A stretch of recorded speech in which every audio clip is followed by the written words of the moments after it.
It is 23 minutes to 7 here on Morning News Today. Thanks so much for joining us on this Thursday morning. Now, this lucky guy got to go to Cape Town for his birthday yesterday. He's there because President Cyril Ramaphosa is going to be delivering that annual State of the Nation address at about 7 o'clock tonight. Yeah, well, this year's theme is following up on our commitments, making your future work better. And as we know, this is an opportunity for the President to speak to the nation about the general state of the country. It also allows for reflection on a wide range of political, economic and social issues. Now, our birthday boy, yesterday, of course, was his birthday. Thulasizwe Simelane, our fellow anchor here at ENC, has been up and early like us this morning outside Parliament. Thulasizwe, we know that Parliament is now getting ready. Final touches being made ahead of tonight. Absolutely, Dan. And it's amazing how quickly the area around the National Assembly is transformed for the actual ceremony that happens before the President takes to the podium to deliver the State of the Nation address. I mean, when we arrived here, the choir that is serenading in the background was not here.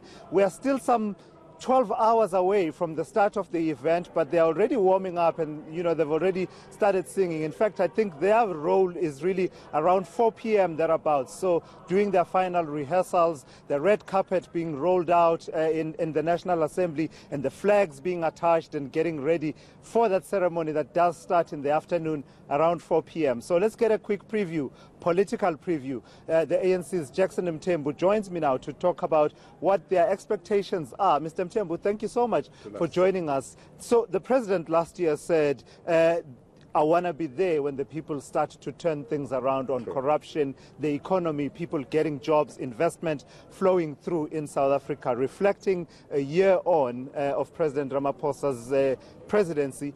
Will he have a message to deliver that says we have indeed started turning it around?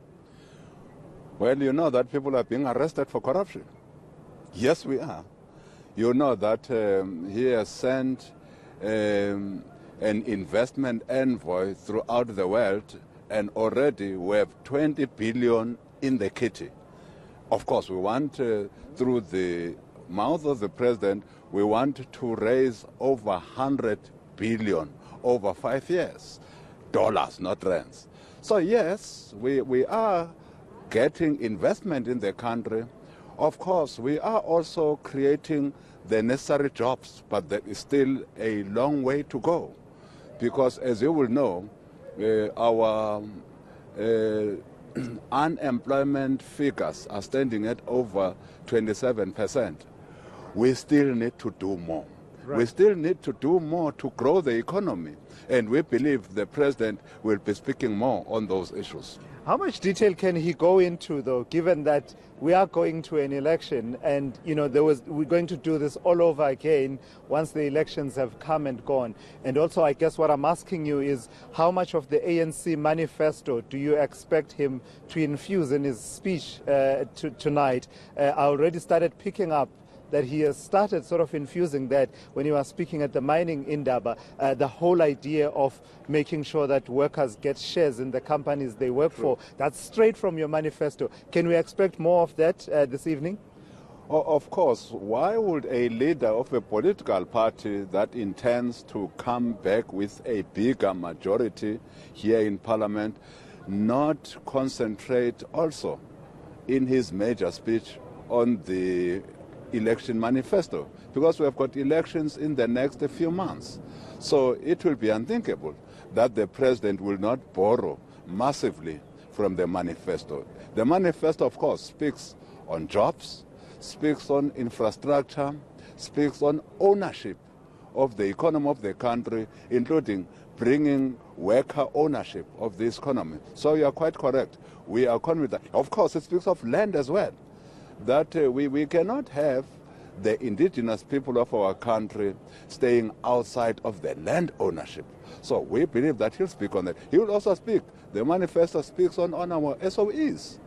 How do we make our SOEs to be an important part of growing our economy and contributing significantly into our fiscus like they do in China? How do we fix ESCOM, amongst others? So there's also the spectre and the potential that members of the opposition could demand answers from President Ramaphosa around this 500,000 rand donation from Gavin Watson /Busasa,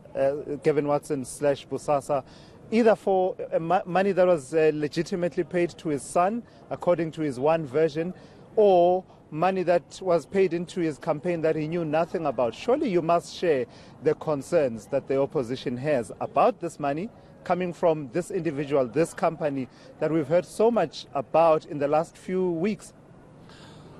Well, it was really a shocker to hear that Bosasa was so corrupt and corrupting. Corrupting public servants, corrupting political people in the political space. But of course, now we know, it's all in the public domain. Of course, it is concerning that such a company contributed to the presidential campaign of our president. But of course, as you will know, the public protector is investigating this matter. And we would like the public protector to investigate it and get to the bottom of it. The president has spoken on this matter, that there was absolutely nothing wrong that he had done. We believe him. His office has spoken on this matter. Those people who were part of his campaign, who received the money, also said that, by the way, there are many sponsors who sponsored his campaign without his knowledge. We believe it. There is no reason why the president will lie. But we are confident that, in fact, the public protector will clear the president of this. So as far as you are concerned, the president has leveled with South Africans on this particular matter. It's kind of hard to accept that, given that the two versions are worlds apart, the two versions that he gave on this 500,000 rand. And not only that, there's now the question of where exactly is this 500,000 rand right now. Even questions of, if we're saying the president didn't know who was donating to his campaign, surely that's a problem. And it's a bit difficult to accept that he didn't know people were donating to his campaign. Well, that's what we should ask the ANC, because we don't know how ANC campaign donations are handled. So I would like to dwell deeper on, but I believe my president. Right. When he says he did not know, there is no reason why he would concoct such a statement if it is not true. President Ramaphosa has not told us lies ever since he took office, by the way. Even on commitments that he has made, we have seen him adhering to these commitments. Let's speak to what he said about his son in the assembly. You'll remember that this question came as a surprise question. It was not a question that he had prepared on. It came from Honorable Maimane just in the House, and the president answered the question from the hoof. But after investigation, but he knew, of course, he had discussions with his son.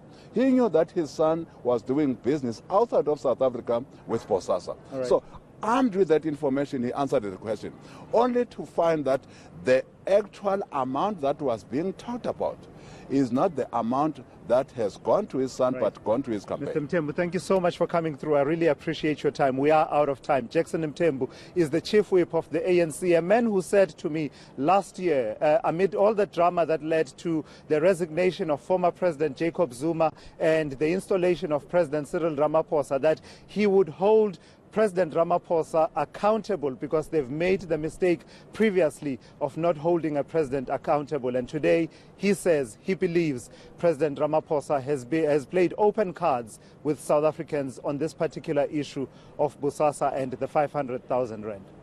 Thank you very much. Thulasizwe Simelane, they're watching, of course, in Parliament, the developments ahead of Sona. And those are the questions that are going to come up from opposition parties. Yeah, and he's going to be talking to more people. And by the way, partner, after 7 o'clock, we're going to be focusing a lot in that hour from 7 to 8 on Sona. A bit of a panel discussion.